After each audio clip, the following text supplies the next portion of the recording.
How do you lead a game for the entirety of the game, and the first time the other team leads is in the last 3 minutes, and you still manage to lose, bruh? How do you score 20 points in the first half and then 6 in the second?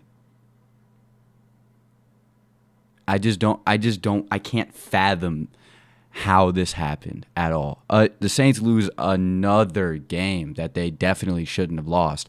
And it's frustrating at this point because you watch the games and you're like, I can't even have faith that this game is going to be won. Even if you're up, the Saints were up 24-13 or 21-13 or something shit like that at some point. And you still can't think, yeah, they've got this in the bag. I have faith in my boys. No, you can't, because you can't have faith in them because they do shit like this, bro.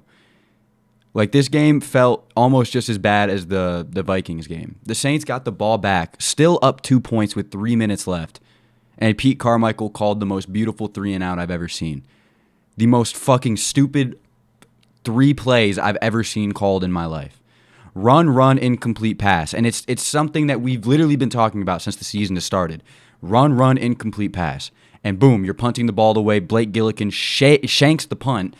And then Joe Burrow loads up. Jamar Chase missed tackles because that was a theme in this game. Touchdown, Cincinnati, and they win like that. We get the ball back, and just a piss poor performance from the offense seals the deal in a loss. We lost by 4 points against the defending AFC champions. The team that was in the Super Bowl last year, Joe Burrow, Jamar Chase, all of them, we lost by 4 points in a game that we should have won. So instead of being 3-3, which for literally all but 2 minutes, you could have made a case that we would end up being, all but 3 minutes in the final part of the game where, the coaching fell through and we weren't able to secure the win, you drop to 2-4 and you're like, okay, well, that's a big asterisk on the season. You don't even know what's going to happen next in that sense. Are we going to be able to recover from a 2-4 record? Because that's hard. That's a difficult hole to crawl out of. If you fuck up early in the season, you got to go on a win streak and a half to get back. 2-4 is rough. But luckily, the NFC South sucks. The NFC South is not the peak of football, I can tell you that much. The Buccaneers just lost to the Steelers. The Falcons, who are looking like they're literally leading the NFC South damn near. Let me look at the division real quick. So we can get a better feel on it. It's the Buccaneers at 3-3, the Falcons at 3-3, Saints at 2-4, and the Panthers at 1-4. The Falcons genuinely have a better record than us for the first time since I can remember. And that is so gut-wrenching. But let's talk about this game, bro. Andy Dalton played all right. 17 completions on 32 attempts, 162 passing yards and a touchdown. But like I said, that's mid.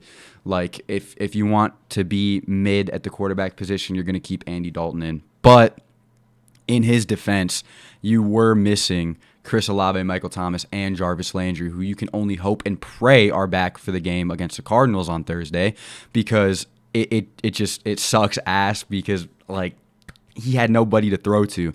But I will say, the receivers that did play, they stepped up a little bit, man. Traquan Smith had 3 receptions for 43 yards and a touchdown.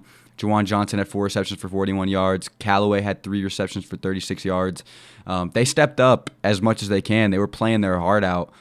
You're called up, and you're Heath Kirkwood had a reception for 14 yards, and it's just you're called up, and the odds are already against you. But you're making something happen. It doesn't look terrible.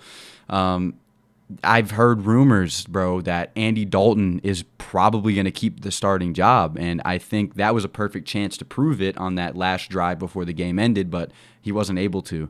But either way, Dennis Allen has said that Jameis Winston might not even get his spot back. He was suited up for this game, and he played the role as the emergency quarterback, which is crazy to me. So we're just going to have to see how that develops and see who starts on Thursday against the Cardinals.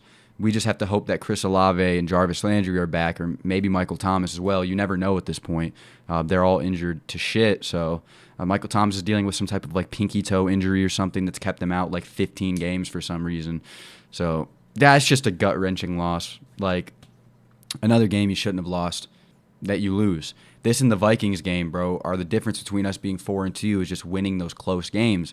And that's why the Saints were so great for the past few years, is we were winning those close games.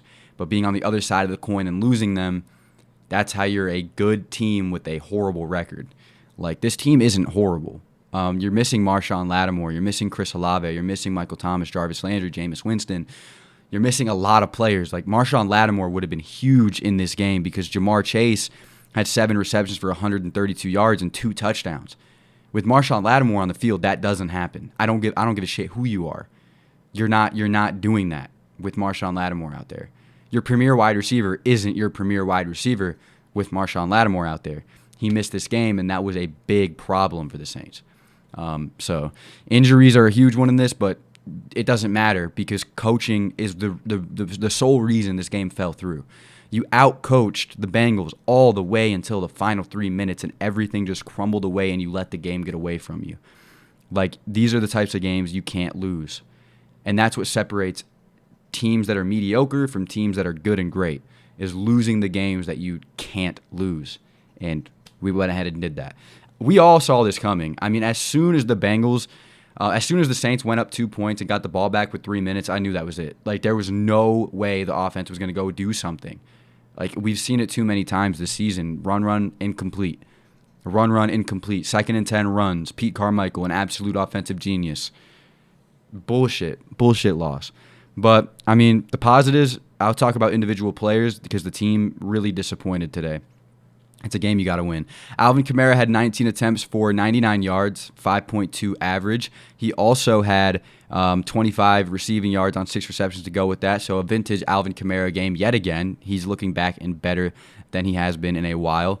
Rashid Shaheed, called up from the practice squad, signed to the active roster last week, had a end-around little reception that ended up going for it was a rush, but it was end-around. It was a 44-yard touchdown. He showed his speed there. Wasn't used much after that. Wasn't given many touches after that. I didn't like how we stopped using Taysom Hill either. We were playing to win and then lost. So I didn't like that we stopped using Taysom Hill. Rashid Shaheed was obviously, like, there was a pass that Andy Dalton threw to him that was just a little outside. But if he hit him, that was a big gain and could have been a touchdown. Like, it was showing that he was trouble for the Bengals defense, but he wasn't given more plays. Taysom Hill wasn't given as many plays as I would have liked to see him get because he was showing to be a problem as well early on. And that's why those decisions and those changes are why you go from scoring 20 points in a quarter or in a half to scoring 6.5. Yeah, those field goals have to turn into touchdowns. And the defense has to tighten up. The defensive line did not play good. Holy shit. Cardio Cameron Jordan was back. Downtime Davenport was there too. They didn't do jack shit. Demario Davis had himself a game per usual, but again, just a bad loss. Like, you have to win these games, and we aren't. So that's that, boys. 2-4. We move on to face the Cardinals this week, and this, I can't say it couldn't be the turning point because this could have been, if we won this game and then won that, we're above 500 for the first time since week 1.